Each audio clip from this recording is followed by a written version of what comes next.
Well, with me this morning, I have Beck Cooper. She's a local Toowoomba woman, works here in our city. And another thing about Beck that many of you won't know is that she was once in the porn industry. What a great introduction, hey, Beck? Yeah, no, right. Something that you're proud of? Oh no, it was a hard industry to be in. At the time, I felt like I was proud, but no, it was not something I was proud of. No. Yeah. And so I just wanted to have a bit of a chat with you today. It's been great getting to know you over the last year, and you're just your regular Aussie Toowoomba girl. Um, and, and a big thing with our campaign against pornography is so many people say, well, it doesn't harm me and my partner, we're watching it, it doesn't harm anyone. Yeah. But today we want to debunk the myth because how long were you involved in the porn industry and what were the harms on you personally? So it was probably 7 years all up, but sort of I had a career at that time as well. But 7 years in total, yeah, that on and off that I worked in that industry. Yeah, not just here in Australia, but you ended up being overseas as well. Yeah, in the States. I think at that point when I went to do a shoot in LA, it was sort of, you felt like you'd made it in a way, but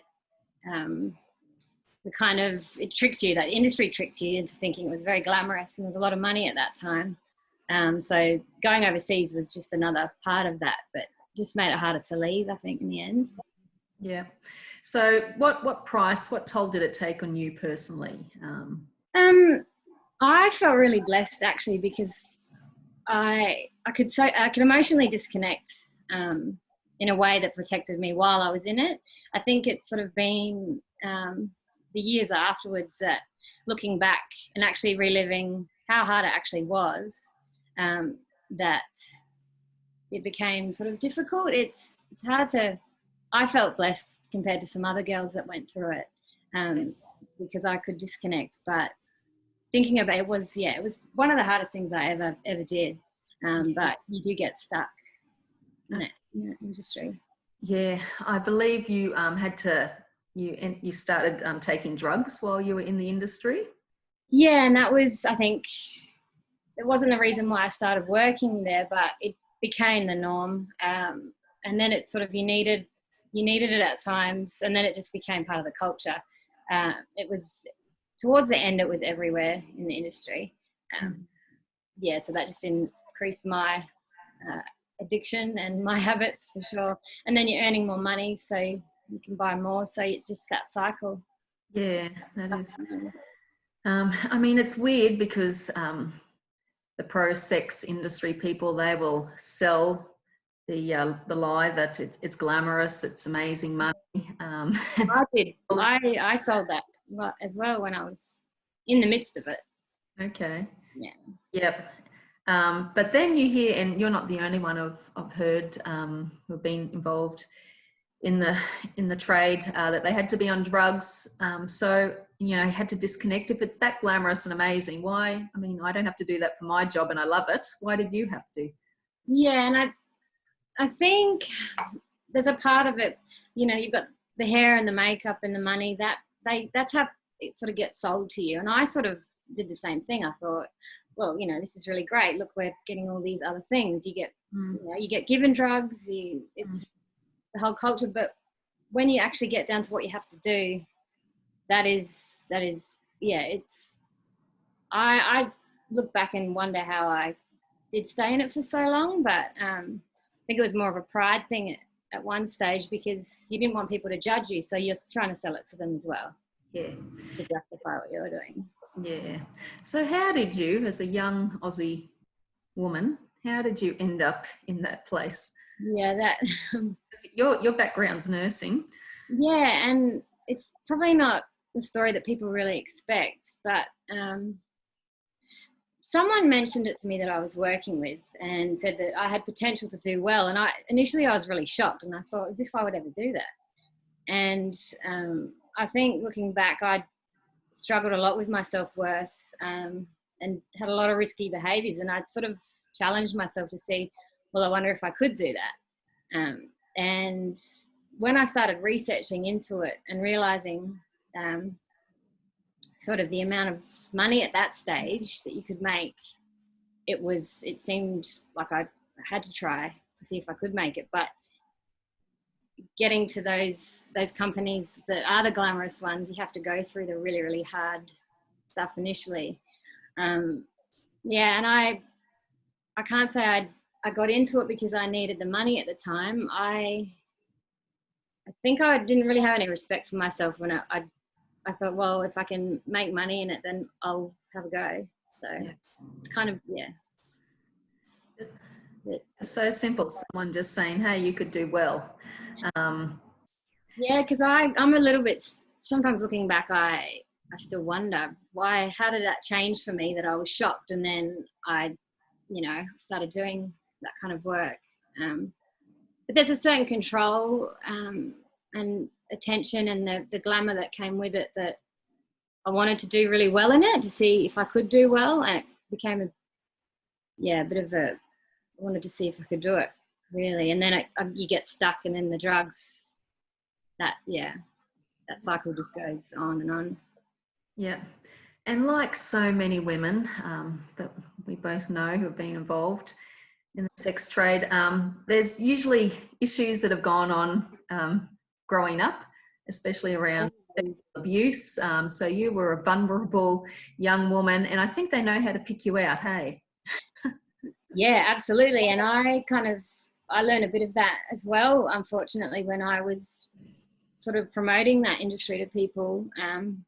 You can sort of tell those people that are vulnerable and willing to do that.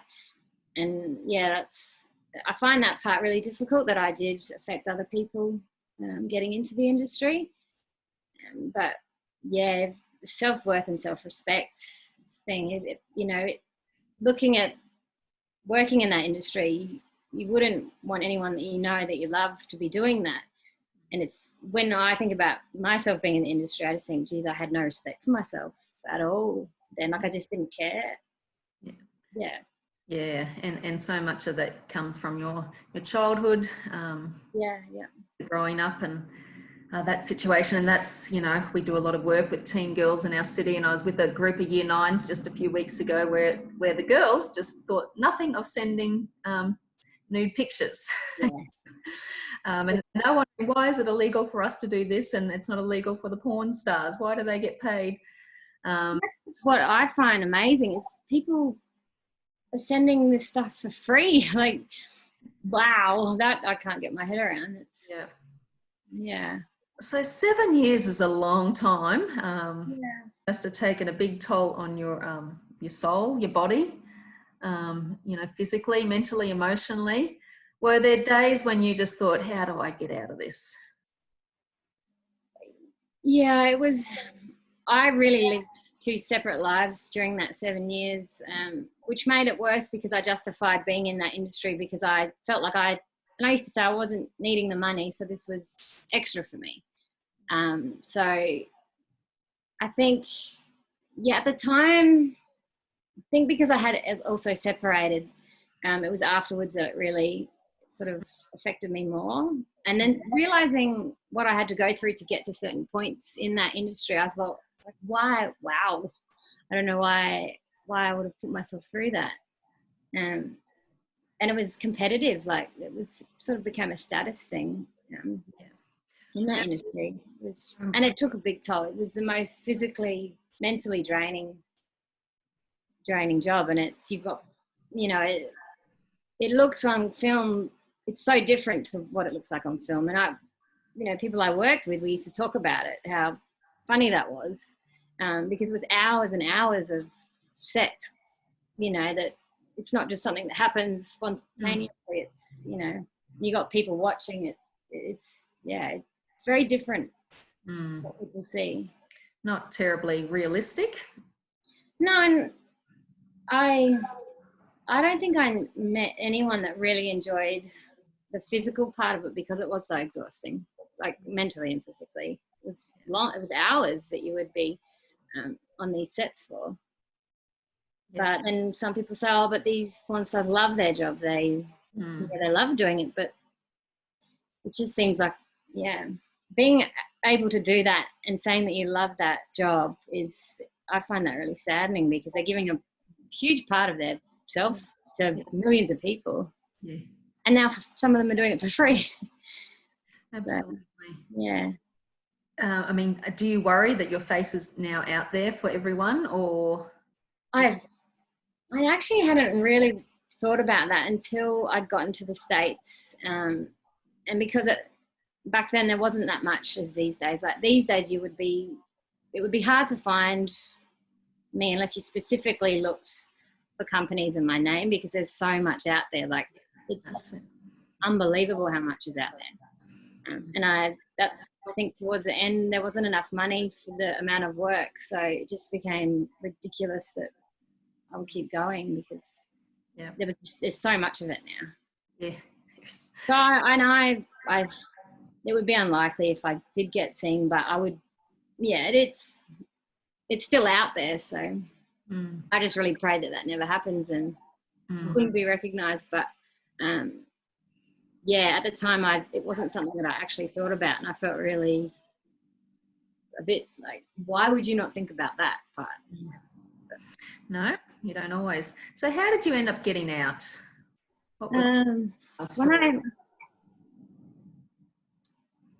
I think when my drug use, towards the end that last year, my drug use had gotten really, really bad, and I actually couldn't actually do the job.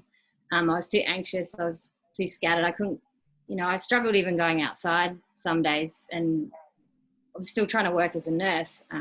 It just became too hard, and I wasn't able to do it anymore. Okay.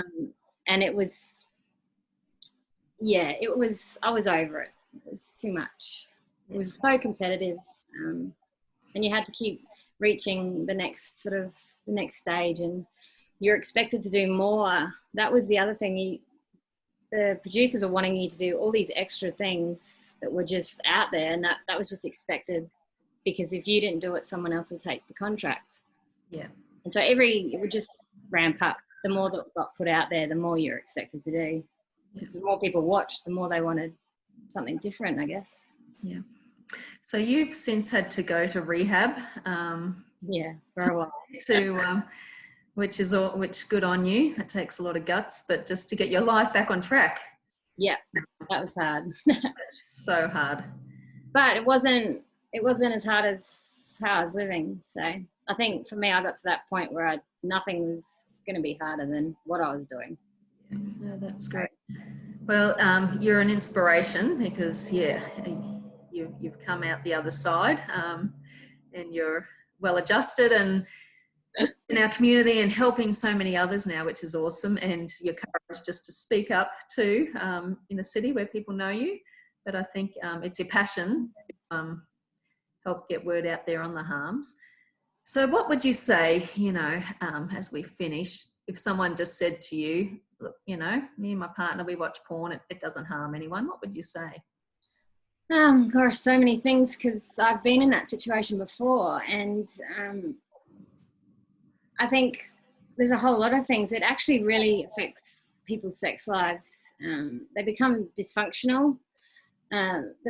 It's unrealistic what they're watching these days, and I think the more and more people are watching, the more out there it's getting, and that it is getting more violent.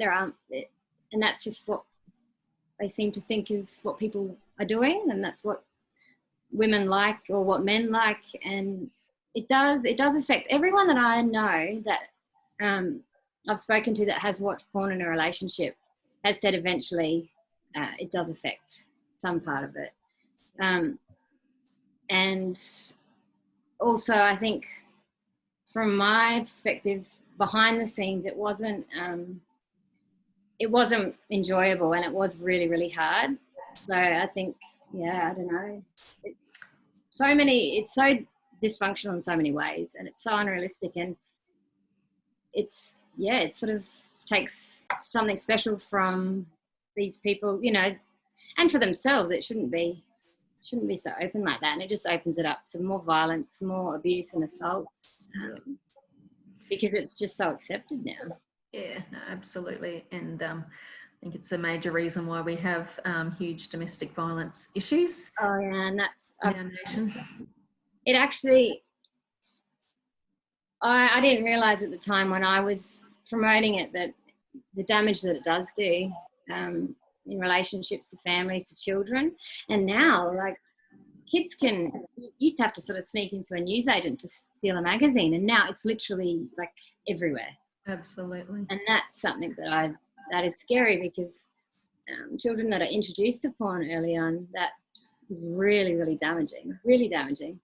Yeah. And and that to a certain point may have affected sort of my journey, and you just get desensitized to it, where it's Well, thank you for your insights and your openness and courage.